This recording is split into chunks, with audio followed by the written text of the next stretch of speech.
Vous êtes sur Télésud, bonsoir et merci de nous rejoindre pour cette nouvelle édition. Lundi 27 février à la une, tout est encore possible. C'est ce que vient de déclarer Abdoulaye Wade au lendemain du scrutin présidentiel au Sénégal. L'opposition, elle, a assuré qu'un second tour était inévitable. Fin de la journée sous-régionale du ministre français des Affaires étrangères. Alain Juppé se positionne pour un dialogue intermalien avec les rebelles du MNLA. Au Burkina, limogeage du ministre de la Justice et des droits humains. Jérôme Traoré, à l'origine un mécanicien, a été frappé par les services de sécurité du garde des Sceaux. Nous y revenons dans un instant. Mais avant, ouvrons avec les premières tendances du premier tour au Sénégal.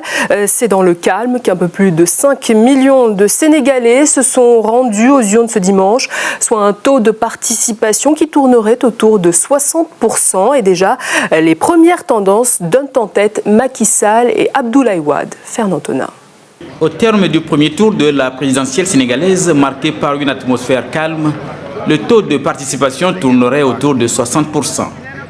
Des premières tendances lourdes donnent vainqueurs les candidats Macky Sall, Abdoulaye Wade et Moustapha Niasse dans plusieurs localités. Dès après les premiers dépouillements, les partisans de Macky Sall ont pris d'assaut le siège de l'Alliance pour la République dans un quartier périphérique de Dakar. Selon cette formation politique, un second tour Wade-Macky s'impose. Nous sommes à coude de coude avec Wade autour de 1 à 3 points. Étant entendu que pour le moment, il est encore devant. Mais nous espérons que nous pouvons passer devant et que le deuxième tour qui se dessine pourrait avoir lieu entre M. Wade et le président Macky Sall. Les premiers résultats officiels sont attendus d'ici à mardi. Le premier tour du scrutin présidentiel s'est déroulé dans le calme, contrairement à ce qu'a laissé envisager la campagne électorale.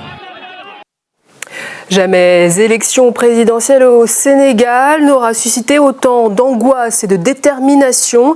La population était, vous l'avez vu, très mobilisée. C'était le cas également en France. Environ 30 000 Sénégalais de la diaspora étaient appelés aux urnes. Christina Okello. Ils se sont déplacés en masse de toute la France pour venir voter. Après les violences de ces dernières semaines, des milliers de Sénégalais venus jusqu'à la plaine Saint-Denis, au nord de Paris, ont voulu exprimer à travers les urnes le désir de reprendre le destin en main. La situation au pays nous préoccupe tous les Sénégalais. Donc, ce qui fait qu'on est tous mobilisés pour voter et pour changer cet état de fait qui est au Sénégal. Devant le bureau de vote, ils ont choisi entre 14 bulletins correspondant au nom des candidats en lice. Parmi eux, le candidat très contesté, Abdoulaye Wade. Les Sénégalais se sont mobilisés pour dire que, comme il a violé la Constitution, il a imposé sa candidature, eh bien, ils vont lui démontrer à travers le scrutin que la carte est une arme fatale pour les dictateurs en herbe. Des propos qui font grincer les dents chez les membres du Parti démocratique sénégalais, parti au pouvoir. Le Conseil constitutionnel s'est prononcé, donc aujourd'hui ce qui reste à faire c'est de voter. C'est au peuple de décider, pas aux partis politiques ni à un petit groupe d'individus, c'est réclamant de la société civile qui devait décider. Une participation restée forte comme pour montrer au monde que la démocratie au Sénégal reste intacte malgré les violences. C'était donc pour rendre hommage aux victimes qu'une centaine de manifestants se sont rassemblés la veille, place de la Bastille. Dans la foule, un seul mot d'ordre, Wade, dégage. Nous avons élu un président dont on avait beaucoup d'espoir, mais il se trouve qu'aujourd'hui, nous sommes déçus. Et aujourd'hui, il n'y a qu'une chose qui nous intéresse, c'est son départ. Et pour permettre d'avoir des élections libres et transparentes. Une opposition unie sur le retrait de la candidature, mais divisée sur le moyen d'y arriver. Une division qui laisse craindre que le Sénégal ne sombre dans le même chaos politique que la Côte d'Ivoire il y a 2 ans. Limité à 2 ans le mandat du sortant Abdoulaye Wade en cas de victoire, c'est la proposition faite par le chef de la mission d'observation de l'Union africaine, Olusegun Obasanjo, un compromis qui a d'ailleurs été rejeté par l'opposition comme par le camp présidentiel. Alassi. L'UA, l'Union africaine et la CEDEAO, la communauté économique des États d'Afrique de l'Ouest, ont déployé une mission d'observation électorale conjointe dans le cadre de l'élection présidentielle de février 2012 au Sénégal. Nous croyons que ce pays doit être préservé du chaos, de la tragédie et du désastre. Nous pensons que la tension doit baisser afin que l'élection soit paisible, libre, juste et transparente.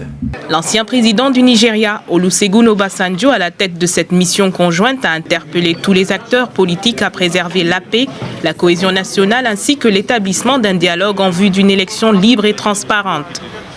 Il a ainsi appelé tous les Sénégalais à la retenue et au civisme pour ne pas compromettre le scrutin de ce 26 février. Nous relevons un certain manque de transparence quant à la distribution des nouvelles cartes d'électeurs et c'est tout de même presque 10% des cartes d'électeurs dans l'ensemble. Et il y aura donc des gens qui ne pourront pas voter parce qu'ils n'auront pas eu leur carte d'électeur. Cela est regrettable. La mission conjointe UA-CEDEAO a fait à cette occasion des propositions de sortie de crise. Elles incluent notamment la réduction de la durée du mandat du candidat Abdoulaye Wade à 2 ans, dans le cas où il gagnerait cette élection, et à la création d'une commission électorale indépendante. Je pense qu'on va vers des difficultés pour une situation post-électorale, raison pour laquelle nous avons demandé à Obasanjo de rester encore et de voir comment il peut encore faciliter la situation post-électorale. Au cours de la conférence de presse, quelques vigoureuses protestations se sont fait entendre dans la salle demandant à Obasanjo de rentrer chez lui. Don't burn our country like your country. Mr. Al-Din, can we speak on the name of election tomorrow? Et pour parler de cet entre-deux-tours qui s'annonce très tendu, sur ce plateau, notre éditorialiste Gabriel Mbarga. Bonsoir. Bonsoir Nidia. Alors Gabi, les dernières tendances sont tombées. On a bien l'air de s'orienter vers un second tour. Macky Sall, Abdoulaye Wade. Abdoulaye Wade avait parié sur une victoire au premier tour. Ce pari semble perdu aujourd'hui. L'opposition, elle, en tout cas une grande partie, avait misé sur un empêchement de sa candidature ou, dans les derniers jours, sur un report de l'élection. Ce pari également semble perdu aujourd'hui. Macky Sall, c'est le seul qui avait fait cavalier seul, assez tôt déjà dans la campagne. Il semble avoir gagné son pari parce que, selon toutes les tendances actuelles, à l'heure actuelle, Macky Sall serait qualifié pour le deuxième tour au coude à coude, comme on l'a entendu dans le reportage avec le président Wade. Alors Gabi, Abdoulaye Wade s'est exprimé il y a quelques instants lors d'une conférence de presse diffusée en direct sur la RTS. Alors avant de poursuivre, je vous propose de l'écouter.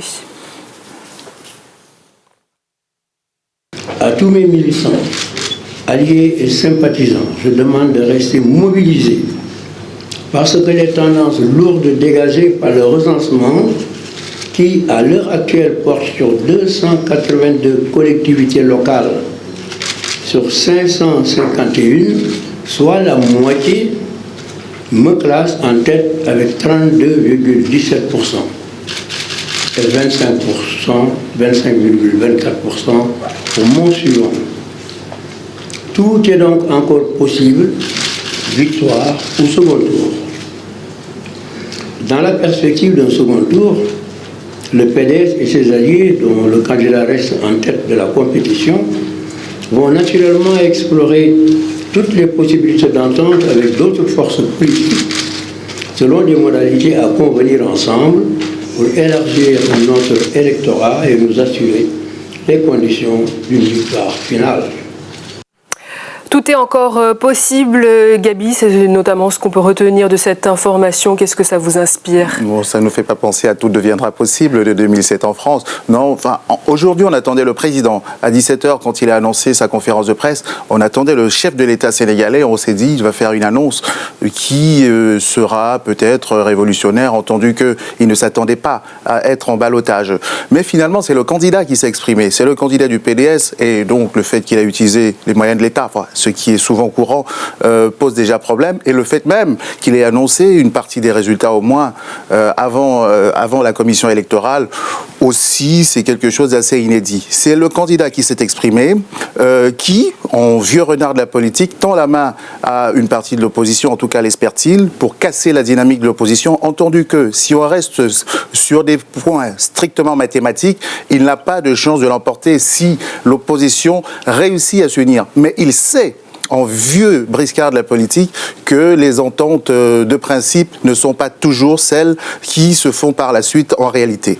Il le sait. En tout cas, une chose est sûre, le peuple sénégalais est bien décidé à vouloir prendre son destin en main. Effectivement, la classe politique sénégalaise doit entendre ce message et y prendre garde, parce que le peuple sénégalais hier, d'abord par son attitude, est sorti voter massivement.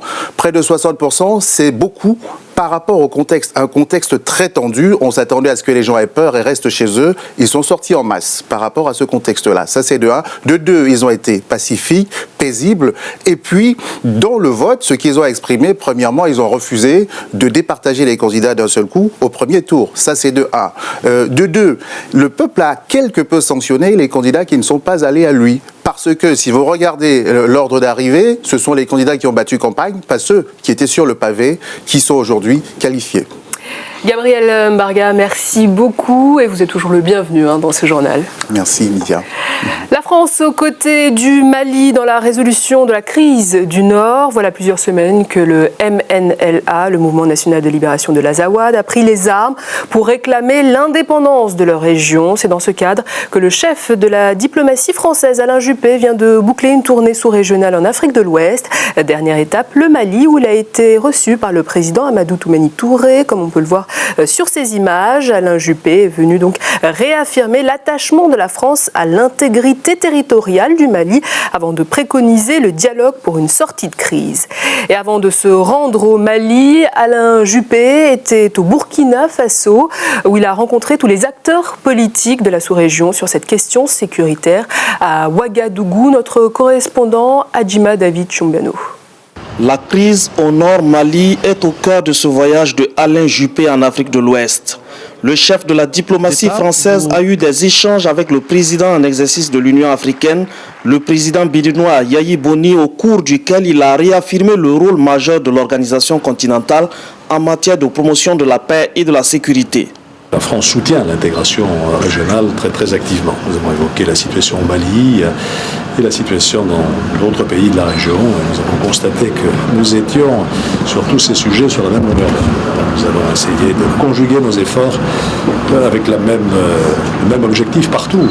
Travailler à la paix, arrêter les violences, prévenir les violences, faire en sorte que les principes démocratiques que nous partageons puissent s'imposer partout. Ce samedi, Alain Juppé était à Ouagadougou. Au palais de Kossiam, il a reconnu et salué les qualités de médiateur du président Blaise Compaoré dans la résolution des crises ouest-africaines. Le Burkina accueille aujourd'hui plus de 8000 réfugiés ayant fui les confrontations entre l'armée malienne et les rebelles du mouvement de libération nationale de l'Azawad. Au-delà du Mali, il faut dire que la situation sécuritaire dans la bande sahélo-saharienne est très préoccupante. Il y a les actes terroristes d'AQMI, il y a un trafic de drogue qui se développe dans cette bande, qui souffre aussi de l'ouverture des arsenaux libyens avec une circulation anarchique d'armes, de munitions et de véhicules. Donc nous ne pourrons le maîtriser qu'ensemble, par la concertation et la coopération entre nos États. Le voyage de Alain Juppé s'est poursuivi au Mali ce dimanche. Dans la capitale malienne, le ministre français des Affaires étrangères a réaffirmé son attachement à l'intégrité du territoire et a partagé ses vues sur les conditions de sortie rapide de crise dans le septentrion malien. Il appelle au dialogue avec les rebelles tout en maintenant le calendrier électoral en cours. Et l'on reste au Burkina où le gouvernement conduit par Luc Adolphe Tchao vient de connaître un léger remaniement. Jérôme Traoré, ministre de la Justice, vient d'être limogé pour avoir tout simplement frappé un mécanicien. Une histoire banale qui emporte un ministre pourtant bien parti avec le procès de l'affaire Justin Zongo. David Jompano. C'est une garantie d'un jugement populaire. Jérôme Traoré débarqué de son poste de ministre de la Justice et de la promotion des droits humains.